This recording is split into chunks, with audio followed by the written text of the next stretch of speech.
आता isakal.com आहे देशातील नंबर 1 ची मराठी न्यूज वेबसाईट। प्रत्येक अपडेटसाठी isakal.com ला नक्की भेट द्या। वाल्मिक कराडला जामीनही नको आणि इतरांना दोषमुक्तीही नको असा युक्तिवाद आज विशेष सरकारी वकील उज्ज्वल निकमांनी केला। तरी आज बीडच्या विशेष मकोका न्यायालयात नेमकं काय घडलं, दोन्ही बाजूच्या वकिलांनी नेमका काय युक्तिवाद केला, हेच सविस्तर समजून घेण्यासाठी व्हिडिओ शेवटपर्यंत पहा। नमस्कार, मी कोमल, सकाळमध्ये आपलं स्वागत। झालं असं की बीड जिल्ह्यातल्या मस्साजोगचे सरपंच संतोष देशमुख यांच्या अपहरण आणि हत्या प्रकरणात बीडच्या विशेष मकोका न्यायालयात आज महत्त्वाची सुनावणी झाली। यावेळी हत्याकांडातील मुख्य आरोपी वाल्मिक कराडला जामीन कसा मिळावा यावर त्याच्या वकिलांकडून युक्तिवाद करण्यात आला। त्याला विशेष सरकारी वकील उज्ज्वल निकमांनी कडाडून विरोध केला। एवढंच नाही तर या खून प्रकरणातील इतर आरोपींना सुद्धा कुठल्याही प्रकारची सवलत देऊ नये, तसेच त्यांचे दोषमुक्तीचे अर्ज फेटाळण्यात यावे अशी मागणी सुद्धा त्यांनी न्यायालयाकडे केली। आज सुनावणी वेळी दोन्ही बाजूच्या वकिलांचा जवळपास 3 तास युक्तिवाद झाला आणि त्यातले पावणे 2 तास युक्तिवाद हा एकट्या वाल्मिक कराडच्या वकिलांनी केला आणि तोही त्याच्या जामिनासाठी। तरी न्यायालयाने आज दोन्ही बाजूंचा युक्तिवाद ऐकून निकाल राखून ठेवलाय आणि सुनावणीची पुढची तारीख ही 30 ऑगस्ट ठेवली आहे। आज कोर्टात विष्णू चाटेसह इतर आरोपींकडून सुद्धा दोषमुक्तीचा अर्ज दाखल करण्यात आला। त्याला सुद्धा उज्ज्वल निकमांनी विरोध केला।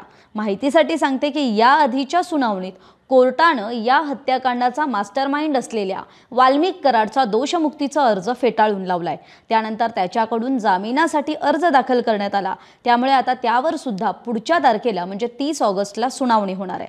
आता आज कोर्टात झालं त्यामध्ये सुनावणीत ॲडव्होकेट उज्ज्वल निकम यांनी वाल्मिक कराड यांच्या जामीन अर्जाला आधी सांगितल्याप्रमाणे तीव्र विरोध केला। हा खटला गंभीर स्वरूपाचा असून आरोपींना कुठलीही सवलत मिळू नये असा पवित्रा सुद्धा त्यांनी बोलून दाखवला। वाल्मिक कराडला जामीन दिल्यास त्याचा खटल्यावर परिणाम होईल आणि साक्षीदारांवर दबाव आणला जाईल असा युक्तिवाद सुद्धा निकमांकडून करण्यात आला। वाल्मिक कराडला अटकेच्या वेळी अटकेची कारणं सांगितली गेली नाहीत असा मुद्दा किंवा असा युक्तिवाद हा वाल्मिक कराडच्या वकिलांकडून करण्यात आला। दरम्यान अटकेवेळी आरोपीला दिलेल्या माहितीबाबत आपण न्यायालयाला निदर्शनास आणून दिलं असं आज निकमांनी म्हटलंय। आरोपींकडून असं म्हणण्यात आलं की सुनील शिंदे यांनी जो वाल्मिक कराडचा मोबाईल फोन रेकॉर्ड केला होता त्या तारखेला तो झालाच नाही। मात्र याबाबत सुद्धा आपण न्यायालयाचं CDR कडे लक्ष वेधलं आणि त्या कॉल डिटेल्स प्रमाणे त्यांनी फोन केल्याची नोंद आहे हे सुद्धा न्यायालयाच्या निदर्शनास निकमांनी आणून दिलं। तसंच त्यांच्यात झालेल्या संभाषणासंदर्भात प्रत्यक्ष पुराव्याच्या वेळेला ते न्यायालयासमोर दाखल केले जातील असा युक्तिवाद सुद्धा निकमांनी बोलून दाखवला।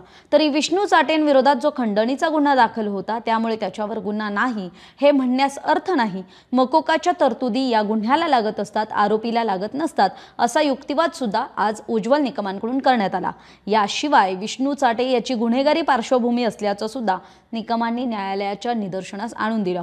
खंडणीच्या प्रकरणात विष्णू चाटे याने वाल्मिकला सहकार्य केलं आणि तो वाल्मिक कराडचा उजवा हात म्हणजे राईट हँड असल्याचं सुद्धा निकमांनी आपल्या युक्तिवादात स्पष्टरित्या म्हटलेलं आहे। शिवाय इतर आरोपींनी केलेले दोषमुक्तीचे अर्ज फेटाळून त्यांना कुठल्याही प्रकारची सवलत दिली जाऊ नये अशी मागणी करत उज्ज्वल निकमांकडून जोरदार युक्तिवाद करण्यात आला। सरपंच संतोष देशमुख यांची खंडणी प्रकरणातून खरं तर अपहरण आणि नंतर हत्या करण्यात आली होती।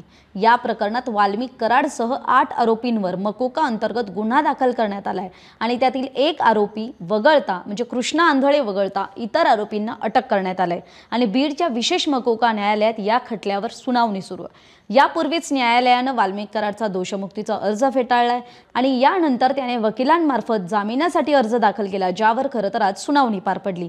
याशिवाय विष्णू चाटेसह इतर आरोपींनी आपल्याला दोषमुक्ती मिळायला हवी यासाठी अर्ज केले होते। तरी आता या प्रकरणात नेमकं काय होतंय हे पुढच्याच तारखेला कळणार आहे। तरी आजच्या सुनावणीकडे संपूर्ण राज्याचं लक्ष लागलं होतं, कारण वाल्मिक कराडला जामीन मिळणार का, इतर आरोपींच्या दोषमुक्ती अर्जावर न्यायालय काय निकाल देतं याची उत्सुकता खरं तर बीड जिल्ह्याला होती। परंतु न्यायालयानं तो निकाल राखून ठेवलाय आणि 30 ऑगस्टला या प्रकरणात पुढची सुनावणी होणार आहे। सुनावणी दरम्यान उज्ज्वल निकमांनी वाल्मिक कराड यांच्या वकिलांनी केलेल्या युक्तिवादाचे सगळे मुद्दे खोडून काढलेत। त्यामुळे आता कोर्टात पुढे काय घडतं हे पाहणं महत्त्वाचं असणार आहे। तरी आपल्याला याविषयी काय वाटतंय, आपली मतं कमेंट बॉक्समध्ये कमेंट करून जरूर कळवा। महाराष्ट्रातील सर्व बातम्यांचे विश्वासार्ह व्यासपीठ, सकाळच्या सर्व सोशल मीडिया प्लॅटफॉर्मला लाईक, फॉलो आणि सबस्क्राईब करा। तसंच सर्व नोटिफिकेशनसाठी बेल आयकॉन प्रेस करायला विसरू नका.